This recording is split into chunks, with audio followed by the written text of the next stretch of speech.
Hello. Today I don't have a complete indicator or expert, I just have some coding technique to maybe make your life a little easier. You're probably used to using structures to hold data, but it is possible to have structures such that they automatically fill the data inside themselves when they're created. And I'm going to demonstrate this today by using structures to hold data from orders in MetaTrader 4 and positions in MetaTrader 5. Just as a way of demonstrating how you can create the structure and then instantly have all of that information available in the structure without having to write the code to fill it. As I said, this is just a programming technique. You may or may not find this useful, but it's worthwhile knowing about. And this is not just restricted to orders and positions, that's just how I'm doing the demonstration. I'm going to be showing the code both for MetaTrader 4 and MetaTrader 5 as I go. So let's get straight into the code now and show what I'm talking about. Now I'm just using a script to demonstrate what I'm talking about. I have almost the same script in both MetaTrader 4, the MQ4 here, and in the MetaTrader 5 editor. And I say almost the same. The only differences are the differences between positions and orders in MetaTrader 4 and 5. And this is just really to demonstrate the use of these structures. The differences between the two are not really relevant, but I thought I would show them both just to avoid any confusion. I've started out with a very simple script. I'm looking at the MT5 editor now. I have a structure, sPosition_1, and I haven't put all of the values that will come from a position. I've just put a sample of them here, the symbol, ticket, magic number, type, open price, and stop loss. I've declared this constant magic number because I'm going to be searching through my trades for positions based on this magic number, and I've just set that to 0 so I can actually enter manually trades on the terminal when I run this. In the onStart, then I've got a simple call to load array of positions _1, and as you would expect, all that does is load up an array with all of the positions that match my magic number. I'm not doing anything with the array, I'm just showing how you can load these positions into an array. So I begin by just declaring sPosition_1, so that's the structure that's defined above, positions, and I'm just setting the size of that to 20. I won't have more than 20 for my example. I begin by initializing a counter and then the usual loop for int I equals positions total -1 and so on. The ticket equals position get ticket. If the ticket number is greater than 0 and the symbol matches my chart symbol and the magic number matches the magic number I defined above here, then that means it's one of the tickets I'm looking for or one of the positions I'm looking for. So I create a variable of type sPosition_1. I'm just calling that position. And then as you would normally do, you assign the values to that structure. Symbol, ticket, type, open price, and stop loss, all getting these values. And then I simply assign that into positions counter ++. So that's how I'm filling up the array with these values. I'm simply assigning values into all of the relevant positions inside that structure. And then I also say if position.stoploss is equal to 0, then I simply print a message. This is just for example. If I go to the MetaTrader 4 version, very similar. I still have sorder1 in this case because I'm looking at orders. Same values, symbol, ticket, magic, type, open price, and stop loss. I'm declaring the same magic number. I've still called this load array of orders in this case, _1. And it does the same thing. I declare an array, size 20. I loop through all of the orders. I create a variable of type sorder_1, and then I assign all of the values to that. Now that's the way you would normally use structures like this. This is the way most people do it. I'm just trying to show you a slightly different technique that you might find more useful. Let's begin with the MetaTrader 5, and I'll create a version 2 of this function. So to begin, I'm just going to create a copy of this sPosition_1. I'm going to call that sPosition_2.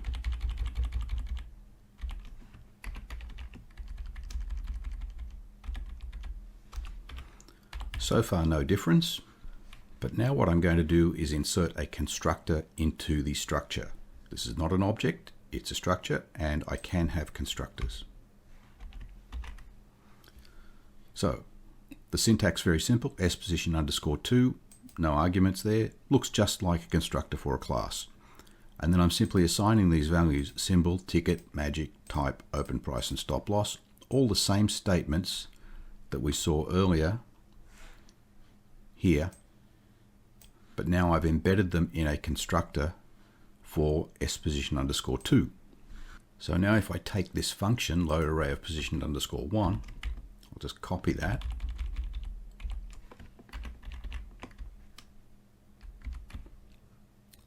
Call it _2. I'm still declaring an array, but I'm creating a dynamic array in this case. If I create that as a fixed size array, then all of the elements are created instantly and they'll all be populated by calling that constructor. So I just don't want that to happen. Most of the loop is the same, but here where I previously declared position as sPosition_1 and then I filled all of the values, I can replace all of that with this simple statement, array resize positions counter +1. That will resize the array, creates a new element on the array of type sPosition, that should be sPosition_2. It will create a new element on the array of type sPosition_2 and call the constructor then for that structure, which will populate this with the values from the currently selected position. So that does all of the work of those lines above in the earlier version. And then because I haven't declared a simple variable position, I now just have this array. I'm just going to replace these two lines. So I'm now referring to positions counter dot stop loss, and then I want to increment counter after I've done this.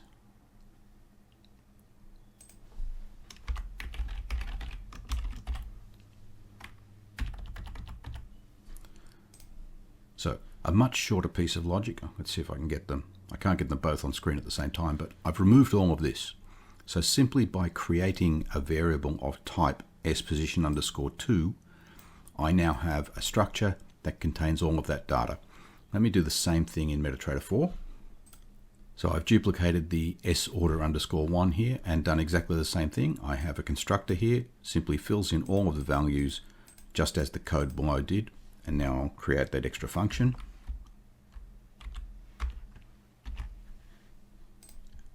And there it is, almost exactly the same as MetaTrader 5, but I'm using orders instead of positions.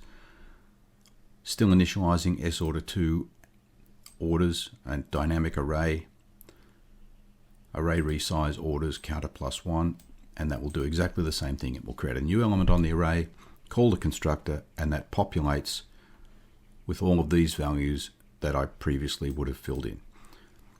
So that's just a little bit of syntax help that might make your code a little easier. If you're using MetaTrader 5, you might at this stage be thinking, but there's already an order info class that will give me all of that information, or there's already a position info class that gives me that information.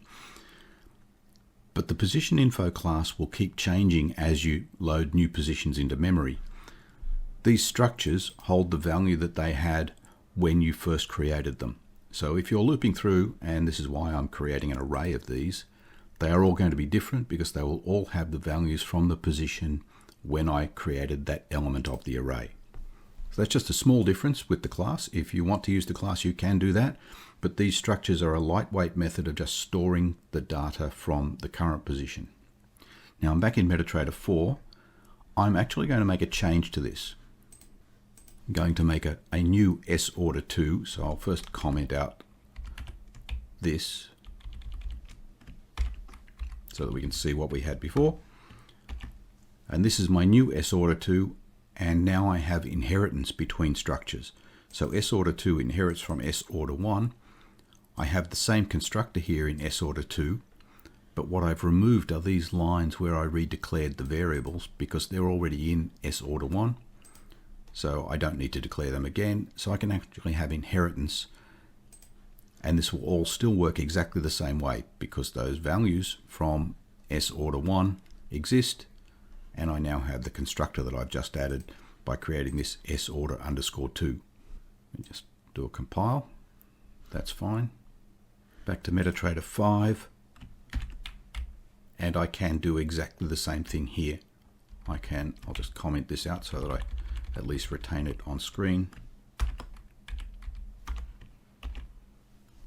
I can inherit sPosition2 : sPosition1, and there I have everything I need. Now I'll just remain in the MetaTrader 5 editor for a moment. Let's go down to this load array of positions. You'll see I have this condition: if position symbol and position magic match. And I've got those in all of the loops. I can make that a little simpler as well using the structures. Now I'm going to create an S position underscore 3 and inherit from position underscore 2. So here I have the structure S position underscore 3 inherits from S position underscore 2, and I've created two more variables, is my position and has stop loss, and then I have the constructor for S position 3 which calls the constructor for S position 2, exactly the same syntax that you would use for a class. And after I've done that, which will have filled in all of these standard variables, I'm then updating is my position and has stop loss with these simple conditions. So is my position, I'm checking the chart symbol, matches the symbol of the structure, and the magic number matches the magic of the structure. And has stop loss is just stop loss is greater than 0. So then if I create the function load array of positions underscore 3,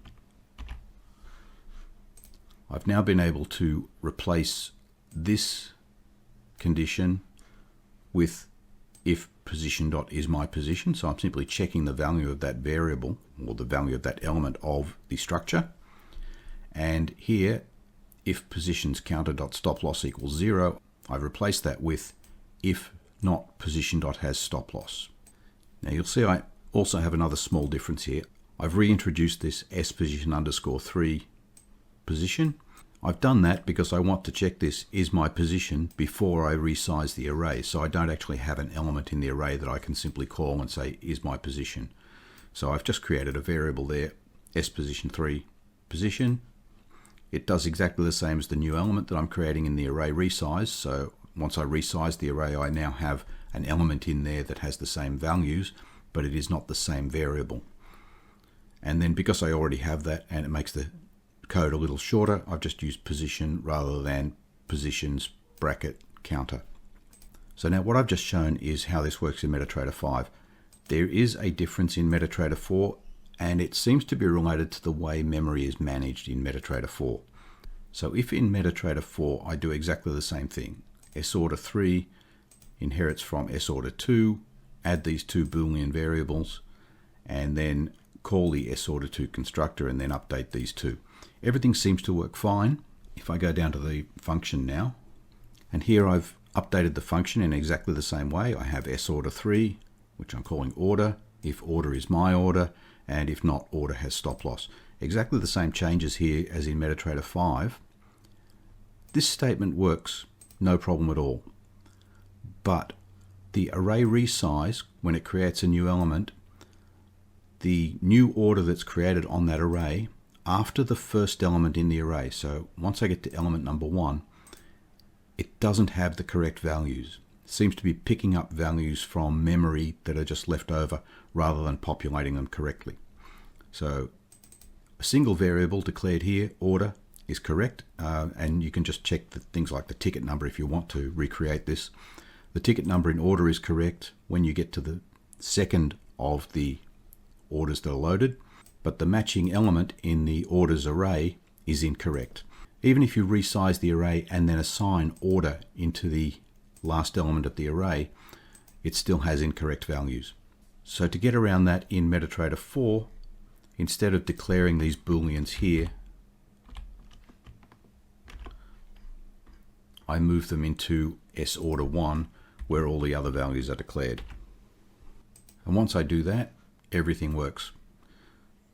This still calls the constructor for S order 2, it populates all of these values and then goes on and populates these two values. But for reasons I don't fully understand, having these two values declared inside S order 3 creates that problem with memory in MetaTrader 4. And now just one last thing, still in the MetaTrader 4 editor. This S order 3 relies on magic number, the global variable, but that's probably not the best practice. Firstly, it means that you need to have a global variable called magic number. If you wanted to put this into, say, a function library, it means you always need that global variable to be available, and it just takes away some of the flexibility. So what you probably want to be able to do is specify this dynamically. So now I have struct S order underscore 4 inherits from order 2, and here I have a constructor for S order underscore 4 that takes a magic number. Now I could have also extended this to include a symbol if I wanted to. And that's easy enough to do, just add a string current symbol in here. It calls the constructor for sorder2, which will fill in all of the standard values, these values here. And then the isMyOrder is based on matching the chart symbol and the magic inside the structure, matching this magic number variable that's been passed in. So just like a constructor that you have on a class, this takes arguments and performs the constructor based on the values of those arguments. I have a default constructor here as well, simply because when I declare the array of sorder_4, and you'll see in the function, when I declare that array, I must have a default constructor.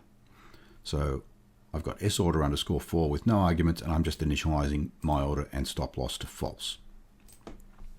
I'll show you the function now. So load array of orders _4. Here's where I declare a dynamic array of orders, and I'm not passing any values in here.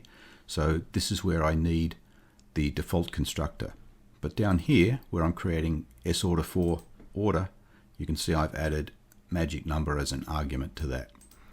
And this will initialize that order variable with this magic number. It just happens to be the same as my global variable, but it could be anything. And the rest of this code is the same as it was before. Now I'll just point out, when I go back here, I did not call the constructor for sorder3. I went straight back to sorder_2. I found that you can't cascade these. So even though sorder3 inherits from sorder2, if sorder4 inherits from sorder3, then I can't call the constructor for sorder2. And I don't want to call the constructor for sorder3 simply because it does use this magic number. I hope all of that made sense. This is the way that you would set up a structure such that it has initialization of these values with a default constructor and a constructor that takes arguments, and if you wanted to, you could duplicate this and have one that takes the symbol as well. I'll show you the same thing now in MetaTrader 5. So in MetaTrader 5, let me just put this in. I can still have these booleans declared inside the sposition_4. That's that memory issue that I mentioned about MetaTrader 4. But I'm still inheriting from sposition2. I have a default constructor here that just sets my position and has stop loss to false. And then I have a constructor that takes magic number and initializes those based on that magic number. And then the function to use that, load array of positions _4, just as it was in MetaTrader 4, sposition_4, dynamic array of positions, declaring a variable type sposition4 position and passing that magic number. Just to make sure I haven't got a mistake here, I'll compile that. That's fine, so no syntax errors there. So there's not really anything to demonstrate here. This is just showing you a coding technique. I've shown both MetaTrader 4 and 5. The only differences being the natural difference that in MetaTrader 5 I have to use positions, and if you wanted to also do this for MetaTrader 5 orders, you just create another structure that is for orders. And the issue that I mentioned about the memory allocation that seems to not correctly initialize the structure if it has inherited values and new values added into that structure when I put them into the array. That may or may not be a problem for you, but I think it's safer to just do it this way and make sure that the initial structure has everything. In real life, you're probably not even going to have this sorder1 with the values and then an sorder3 with the constructors. You're probably going to have everything in one place.